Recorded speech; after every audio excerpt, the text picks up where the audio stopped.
दिवाली के बाद आस्था का महापर्व छठ पूजा की तैयारियां शुरू हो चुकी है। छठ पूजा का महापर्व हर साल कार्तिक के महीने में मनाया जाता है।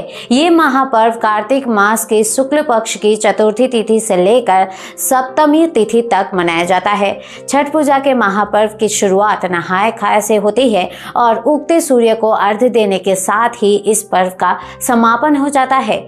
ये महापर्व 4 दिनों तक चलता है। छठ पूजा का महापर्व विशेष तौर पर बिहार, झारखंड, उत्तर प्रदेश और नेपाल में भी मनाया जाता है।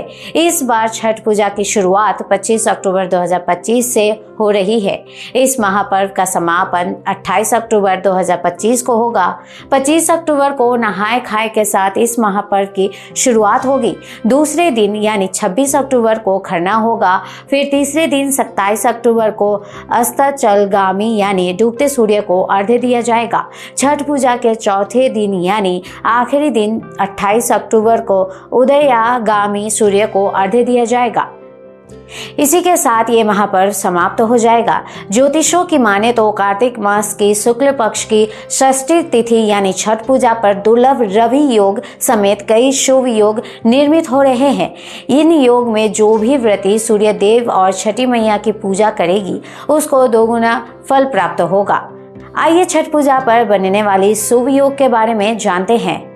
बता दें कि वैदिक पंचांग के अनुसार कार्तिक माह के शुक्ल पक्ष की षष्ठी तिथि 27 नवंबर को सुबह 6:04 से शुरू हो रही है। वहीं इस तिथि का समापन 28 अक्टूबर को सुबह 7:59 पर होगा।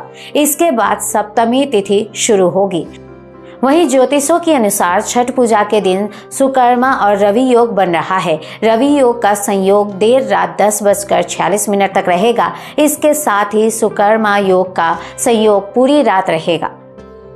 व्रती रवि योग में सूर्य देव को जल का अर्घ्य देगी। इस योग में सूर्य देव की उपासना करने से आरोग्यता का वरदान मिलता है, साथ ही सुख और समृद्धि में बढ़ोतरी होती है। जहां छठ पूजा के दिन कौलव और तैतिल कारण का भी संयोग निर्मित हो रहा है। ज्योतिष में ये दोनों योग शुभ माने जाते हैं।